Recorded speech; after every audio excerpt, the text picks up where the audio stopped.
और दर्शकों, आज की हमारी सबसे बड़ी और पहली खबर है भगवा वर्सेस लालटो।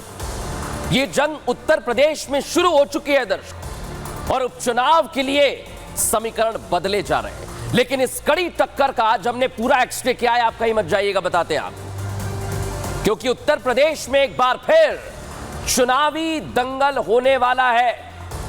शतरंज की सियासी बिसात सज चुकी है दर्शकों, और मोहरों पर दांव लगाया जा रहा है। लेकिन उत्तर प्रदेश में लोकसभा चुनावों में आए नतीजों के बाद सीएम योगी आदित्यनाथ ने पूरा होमवर्क कर लिया है अपना। 10 की 10 सीटें जीतने के लिए योगी ने ऐसा प्लान तैयार किया कि 2 लड़कों की जोड़ी शायद ही कमाल कर पाए। लोकसभा चुनाव में तो कमाल कर दिया था, लेकिन यह जोड़ी अब चारों खाने चित हो सकती है। सीएम योगी थे तो कानपुर में, लेकिन आज उन्होंने लखनऊ के साथ ही कन्नौज और अयोध्या वाली वो गलती अखिलेश यादव को याद दिला दी है जो शायद अखिलेश ने भी नहीं सोची होगी। दर्शक, क्या हुआ था इन तीनों जगह पर दिखाता हूं दर्शकों।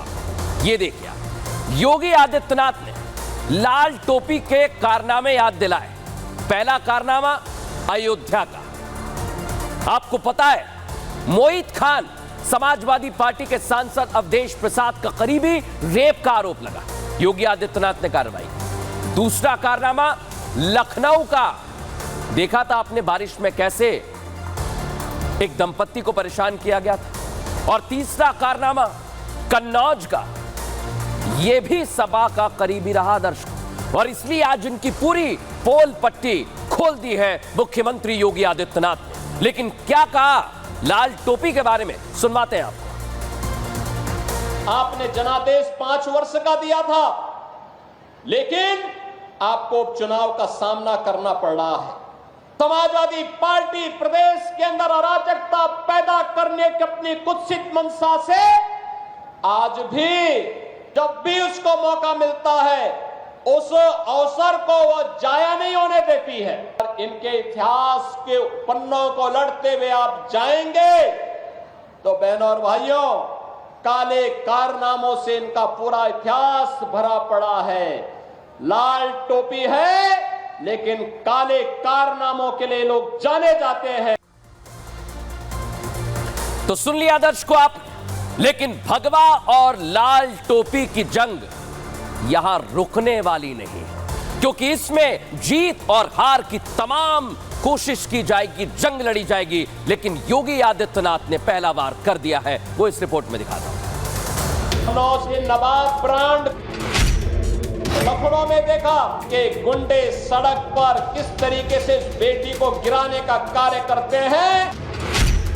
अयोध्या के अंदर समाजवादी पार्टी का एक नेता बेटी के इज्जत के साथ खिलवाड़ करता है। कानपुर में होने के बाद सीएम योगी की जुबान पर इन 3 शहरों का नाम यूं ही नहीं था। इसके पीछे वजह थी, क्योंकि इन विधानसभा सीटों पर उपचुनाव होने वाले हैं, और योगी समाजवादी पार्टी का इतिहास याद दिलाकर लोगों को आगाह करने की कोशिश कर रहे हैं कि वो सपा के सियासी जाल में ना फंसे। आपने जनादेश 5 वर्ष का दिया था, लेकिन आपको उपचुनाव का सामना करना पड़ रहा है। समाजवादी पार्टी प्रदेश के अंदर अराजकता पैदा करने की अपनी कुत्सित मंशा से आज भी जब भी उसको मौका मिलता है उस अवसर को वो जाया नहीं होने देती है। और इसीलिए मैं आपको एहसास कराने के लिए आया हूं, इस सीसा मऊ को सीसा मऊ ही बने रहने दीजिए। कन्नौज का नवाब कांड सभी को याद है। किस तरह समाजवादी पार्टी के पूर्व नेता नवाब सिंह ने नाबालिग के अस्पत से खिलवाड़ की, जिसकी चर्चा हर तरफ हुई। लेकिन सपा नेता के काले कारनामों पर बोलने और एक्शन लेने की बजाय अखिलेश एंड पार्टी ने एक शब्द नहीं बोला, बल्कि डीएनए और नार्को टेस्ट का राग अलापते रहे। तो कन्नौज में देखिए, ये नवाब ब्रांड कांग्रेस इसी समाजवादी पार्टी की पहचान है। ये समाजवादी पार्टी की पहचान है। सीएम योगी आज फुल फॉर्म और एक्शन में थे। रह रहकर अखिलेश यादव को उनकी पार्टी की हिस्ट्री याद दिलाते रहे, अखिलेश यादव की गलती गिनवाते रहे जो अखिलेश यादव को सुधारना चाहिए थी, और बताया कैसे सपा के नेता लखनऊ घटना पर एक्शन के बजाय समर्थन करते दिखे। एक बेटी अपने पिता के साथ मोटरसाइकिल से चल रही है, अचानक बरसात होती है, पानी भरता है और इनके गुंडे सड़क पर किस तरीके से इस बेटी को गिराने का कार्य करते हैं। और तभी मैंने कहा था, जब इनके एक नेता ने सदन में कहा कि सद्भावना ट्रेन चलानी चाहिए, हमने कहा सद्भावना ट्रेन इनके लिए नहीं, इनके लिए बुलेट ट्रेन चलेगी, बुलेट ट्रेन। अपराधियों को संदेश भी दिया कि अब अपराधी बचेंगे नहीं। इस दौरान धर्मनगरी अयोध्या में हुए अधर्म का जिक्र करते हुए भी सीएम योगी आदित्यनाथ ने अखिलेश यादव पर प्रहार किया। समाजवादी पार्टी का एक नेता वहां पर एक निषाद बेटी के इज्जत के साथ खिलवाड़ करता है। उस बेशरम के खिलाफ कार्रवाई करने की बजाय उसका समर्थन करते हुए दिखाई दे रहे थे। इतना ही नहीं, सीएम योगी ने 20 सालों में अखिलेश यादव की संपत्ति में हुए इजाफे पर भी हमला बोला। 2004 में अखिलेश यादव की संपत्ति 2.4 करोड़ थी और 2024 में 39 करोड़ हो गई, यानी 20 सालों में 1500% का इजाफा हुआ। कैसे अनैतिक तरीके से अर्जित की गई संपत्ति और उस संपत्ति के माध्यम से कैसे बेटियों की इज्जत के साथ बड़ी बेशर्मी के साथ ये लोग खिलवाड़ करते हैं। कुल मिलाकर सीएम योगी ने अखिलेश यादव की गलतियों के साथ ही पूरी समाजवादी पार्टी के पोल पट्टी खोलकर लोगों के सामने रख दी, और जो अखिलेश यादव लोकसभा के नतीजों के बाद से गदगद थे, अब विधानसभा चुनाव उनके लिए आसान नहीं रहने वाला है। बिल्कुल आसान नहीं रहेगा दर्शकों, बिल्कुल भी नहीं। 2017 में जब से सीएम योगी आदित्यनाथ ने उत्तर प्रदेश की बागडोर संभाली, उसके बाद से ही उनके एजेंडे में 3 ही चीजें सबसे ऊपर रही। पहला सनातन, दूसरा लॉ एंड ऑर्डर और तीसरा महिला सुरक्षा।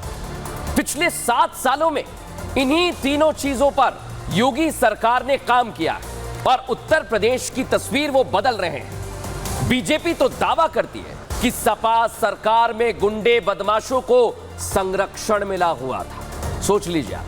लेकिन अब दौर बदल चुका है और इस सरकार में संरक्षण नहीं बल्कि हिसाब होता है बुलडोजर से। और अपराधियों को उनके किए की सजा देने के लिए योगी सरकार ने यूपी पुलिस में 20% महिलाओं की नियुक्ति का फैसला भी किया है। समाजवादी पार्टी पर हमला बोलते हुए सीएम ने कहा कि सपा का जो शासन था वहां गुंडई होती थी और वो सबने देखी, लेकिन अगले 2 साल में यूपी पुलिस में 1 लाख युवाओं की भर्ती की जाएगी, बड़ा ऐलान किया। इसमें 20% महिलाएं होंगी, 20% महिलाएं जो सपा के सौदे और गुंडों का इलाज करेंगे। दर्शक जान लीजिए आप, इसके लिए सीएम योगी आदित्यनाथ ने कह दिया है। लेकिन इतना ही नहीं दर्शक, योगी की महिला ब्रिगेड कैसी रहने वाली है और कितनी शक्ति से भरी हुई रहेगी, मैं आपको दिखाने वाला हूं दर्शक। क्योंकि उत्तर प्रदेश पुलिस में महिला शक्ति दुनिया की सबसे बड़ी एकल पुलिस फोर्स होगी। उत्तर प्रदेश में पुलिसकर्मियों की संख्या कितनी है? 3,10,000। वर्तमान में इसमें 37,000 महिला पुलिसकर्मी हैं। ये जो आप देख रहे हैं योगी की ब्रिगेड, 35,000 महिलाएं हैं नागरिक पुलिस में, और 2 साल में 1 लाख युवाओं की भर्ती होगी। और मैंने आपको बताया, एक बार फिर बता रहा हूं, 20% महिलाओं को पुलिसकर्मी बनने का मौका मिलेगा। पुलिस में शामिल होने से महिलाएं सशक्त होंगी और जैसा हमने बताया, शौदों और मनचलों को सबक सिखा पाएंगे महिलाएं। लेकिन आप सोचिए दर्शकों, समाजवादी पार्टी के नेता महिलाओं अपराध में आगे चल रहे हैं, उन पर कैसे कार्रवाई हो रही है ये भी योगी आदित्यनाथ ने बताया। महिलाओं को सशक्त बनाने की बात भी कही, सुनवाते हैं आप। अकेले उत्तर प्रदेश पुलिस अगले 2 वर्ष के अंदर 1 लाख नौजवानों की भर्ती करने जा रहा है। इसमें से 20% हम केवल और केवल बेटियों को भर्ती करने जा रहे हैं। बेटियों की भर्ती होगी 20%। बेटियों की भर्ती इसलिए इस समाजवादी पार्टी से जुड़े हुए जो उदंड और उच्छृंखल प्रवृत्ति के सहोदय हैं, इनकी सड़कों पर ठुकाई करने के लिए बेटी जब पुलिस में भर्ती होगी तो वह उसका उपचार करने की स्थिति में होगी। देख लिया दर्शकों आपने, ये हैं वो लाल टोपी के कारनामे जिनका जिक्र कर रहे हैं योगी आदित्यनाथ। लेकिन बड़ी बात क्या है, अयोध्या कन्नौज में जो हुआ है उसने सवाल खड़े किए हैं। पहले अयोध्या और फिर कन्नौज कांड में समाजवादी पार्टी का कनेक्शन सामने आया था और इसके बाद क्या हुआ दर्शकों, अखिलेश और उनकी पूरी पार्टी बैकफुट पर आ गई। अखिलेश चाहे कितनी भी कोशिश कर ले, लेकिन वो इस सच को छिपा नहीं सकते।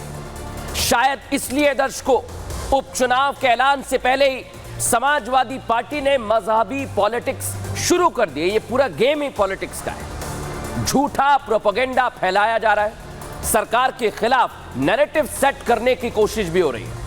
समाजवादी पार्टी के नेता यादव और मुस्लिम राजनीति पर उतर आए हैं। एक बार फिर से वो पीडीए वाला छोड़ दिया है, एक बार फिर MY समीकरण।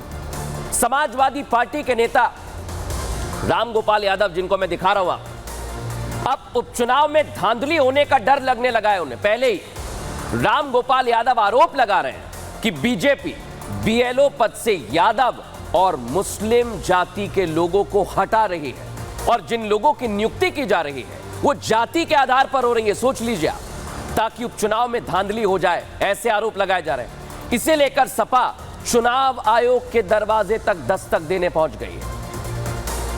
लेकिन पहले मैं आपको सुनवाता हूं रामगोपाल यादव कैसे और क्या आरोप लगा रहे, सुनिए जरा। हमने कहा है कि जाति के आधार पर नियुक्तियां हो रही हैं बीजेपी को लाभ पहुंचाने के लिए। यादव और मुसलमानों को हर पद से, यहां तक कि BLOs तक नहीं बनाया जा रहा है। अब बने थे उनको हटाया गया, वो सूची हमने दे दी।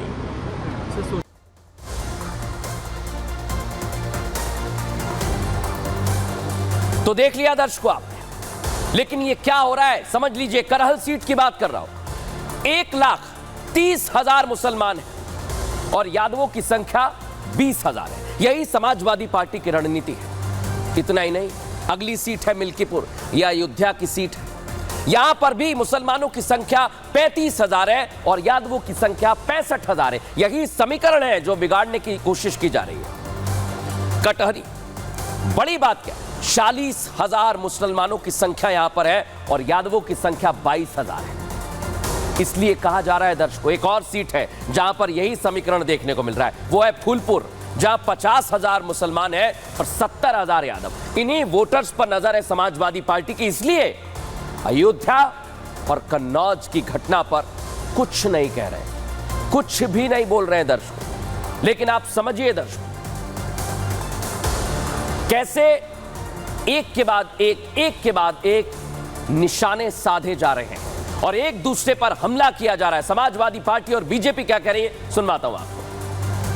भारतीय जनता पार्टी को आने वाले चुनाव में डर लग रहा है और इसी डर से उन्होंने ये फैसला किया है कि जहां उपचुनाव होंगे वहां यादव और मुस्लिम अधिकारियों की तैनाती नहीं होगी। जनता चुनाव जिताती है, जनता ने उनको भी चुनाव जिताया, जनता भारतीय जनता पार्टी को भी चुनाव जिताती रही है। मुझे लगता है जनता जनार्दन है और उत्तर प्रदेश के आगामी उपचुनाव जो 10 सीटों पर है, सपा की हालत खराब है।